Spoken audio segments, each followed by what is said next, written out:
Hey, how's it going, everyone? How you guys doing tonight, today, wherever you're from in this world, this beautiful world? Um, so tonight I was gonna do one of my homebrew reviews. It's not a grain of glass, obviously, just a review, but it was my I Love Gold Kolsch-style, and it was obviously from Austin Powers, themed off that. But so I ended up doing a protein rest, 130. I think it was like 130 for like 20 minutes or something, and it really opened it up. The well modified malts, and it brought this beer up to like a 6.8. It was supposed to only be a 5.2. So I really think that the protein rest assisted with the height of the ABV that I got. I've read forums where they say it also messes with your body, your mouthfeel, body, this, that, but we'll find out. You'll see it doesn't really at all. So, yeah, great beer. Let's go ahead and pour it up. Yeah, it's called I Love Gold Kolsch. So let me just go over everything. So I had a original gravity of 1060 and a final gravity of 1009, giving me around a 6.8% estimated. So I'm supposed to get a 5.2. So I was supposed to get a 1009, but I was supposed to get a 1049 original gravity, and I got a 1060. Vigorous boil, protein rest. I don't know. I have no idea. But that's what happened. But boy, it's not bad. So let's go ahead and pour this up.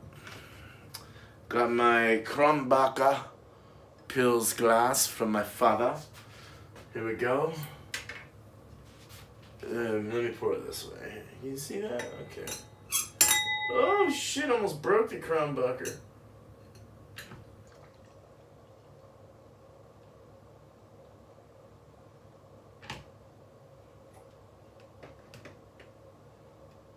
So, very nice on the pour. Almost went over, but a nice head and some fairly decent head retention. It's kind of closing in. I think if it goes to that line, I think we're in for the good. So, but looking at it, it does have a little bit of a chill haze. It's been on for about a month and about 38 days in lager. So, and I put gelatin in it too. But if you look really closely, you can actually see the chill haze little tiny like bubbles. They're like real creamy looking bubbles, and it like hazes it, and you can see them. But you also see the medium-ish, fast kind of rising bubbles, kind of poppy and zoomy and crazy, like a little roller coaster ride for the CO2 in the CO2 world of bubbles and all that good stuff. But yeah, so the head is, it's kind of like getting down to that line, so that was kind of a nice pour there. The head's, it's kind of an off-white color, or I would say more of like a creamy looking white, and it's somewhat sudsy on the sides, but it's got a very nice creamy top. It looks like it just looks like foam. Whoa, where's the camera? You can kind of see that sudsiness, kind of like sea foam. That was terrible. There. Kind of looks like sea foam on a foamy morning in the sea. The waves are coming in and it's got a bunch of foam. That's what it looks like to me. Sea foam, and we're getting a real nice deep gold. Like not dirty, but just a nice rich deep gold color. And it is definitely clear. I wouldn't call it brilliant, which it should be, but it's definitely got a little slight chill haze, but it is definitely clear. I can see everything straight through. It's not murky. It's nothing like that. Yeah, on the nose, it's a slight like fruit of like apple and pear and grapes. Hops that I used in this was Melon, Hallertau Mittelfrüh, with a little bit of Southern Cross just to kind of get the IBUs up a little bit, because I didn't get enough hops on one of them, so I had to think. So we got around 26 IBUs on this beer, on this big old beer. So it actually kind of made it off balance, but it didn't. You would think, excuse me, that it would be off balance, but it's not off balance due to the high 6.8 instead of the 5.2. With the 5.2, it would have been, I think, the perfect bitterness, but as far as balance goes, but this has still got a nice bitter feel in the finish. On the nose, yeah, like a perry apple, sweet apple.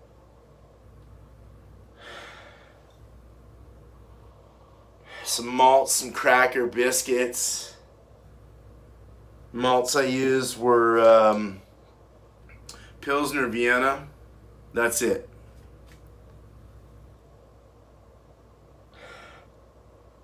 And it's funny because this actually gunked up quite a bit. I don't know why. Maybe Pilsner malt does that, but and it was German Pilsner. It wasn't Pilsen, American Pilsen, or anything like that. So I had to add some rice hulls and actually stop the gunk. Malty though, very nice malty bitter balance. Let's drink this. Cheers. It's not a Kronbacher. Let's turn that around. Cheers.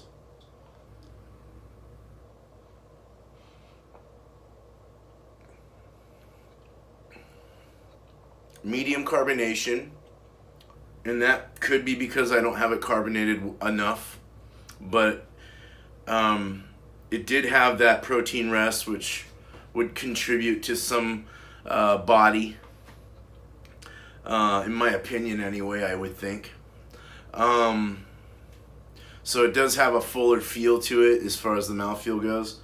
The body, yeah, like I say, like a medium body, or a medium light body.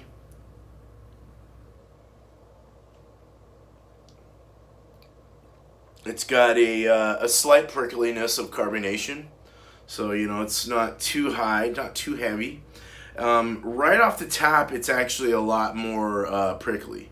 I let this sit a little bit and it kind of rid it out, but you're getting that hardcore, like it's bitter.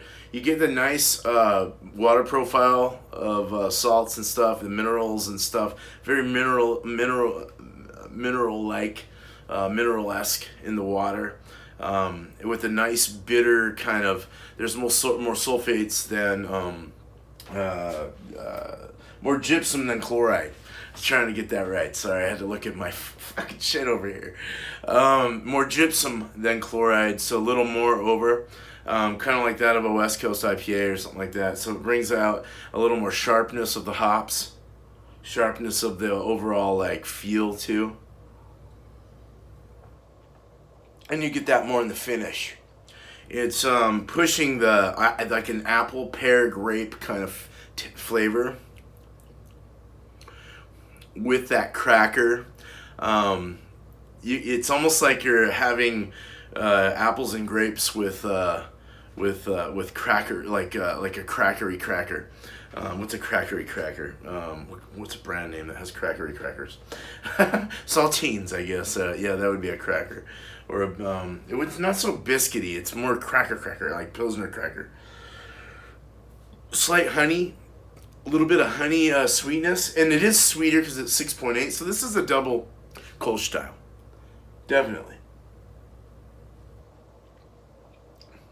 A little bit of orange, possibly a little kick of like orange, lime, lemonish, like mixture of citrus.